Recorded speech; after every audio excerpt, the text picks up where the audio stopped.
It is a significant step towards strengthening and evolving this institution that every member state should get behind and work to achieve.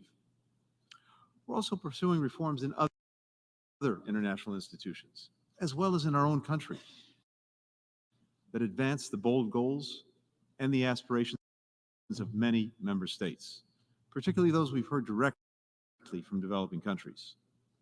We strongly supported the African Union joining the G20 so that African voices are better represented in that group. We're leading efforts to strengthen the ability of multilateral development banks to deliver on the Sustainable Development Goals. We're making the biggest investments of any country ever to accelerate the transition to clean energy at home, while dedicating billions to help people in developing countries adapt to and manage the impacts of the climate crisis.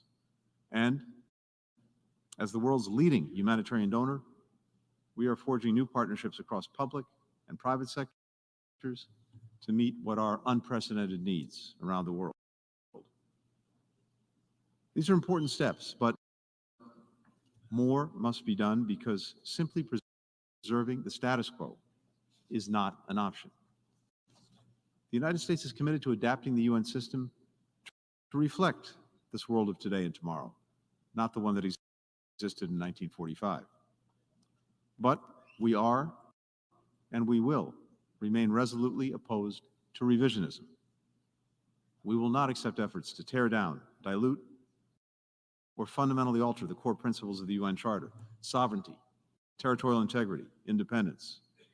We will continue to affirm that no member state has the right to redraw borders by force or repress their own people.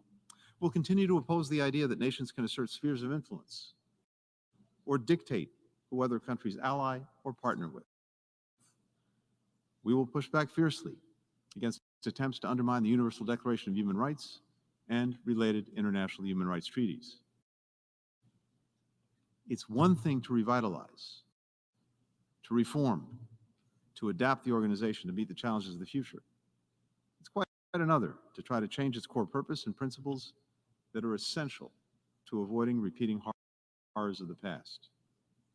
In this pact for the future, reform has pride of place. Revisionism should have no place at all. At a time of great testing for the multilateral system, that's an accomplishment we can and we must build on in the years to come. The United States is committed to this collective effort. We know that we're stronger, we're better off, we're more effective when we're all working together in common purpose. This is what the world needs in this moment, and it needs a strong multilateral system if it is going to meet the goals and aspirations of the people that we all represent. Thank you very much.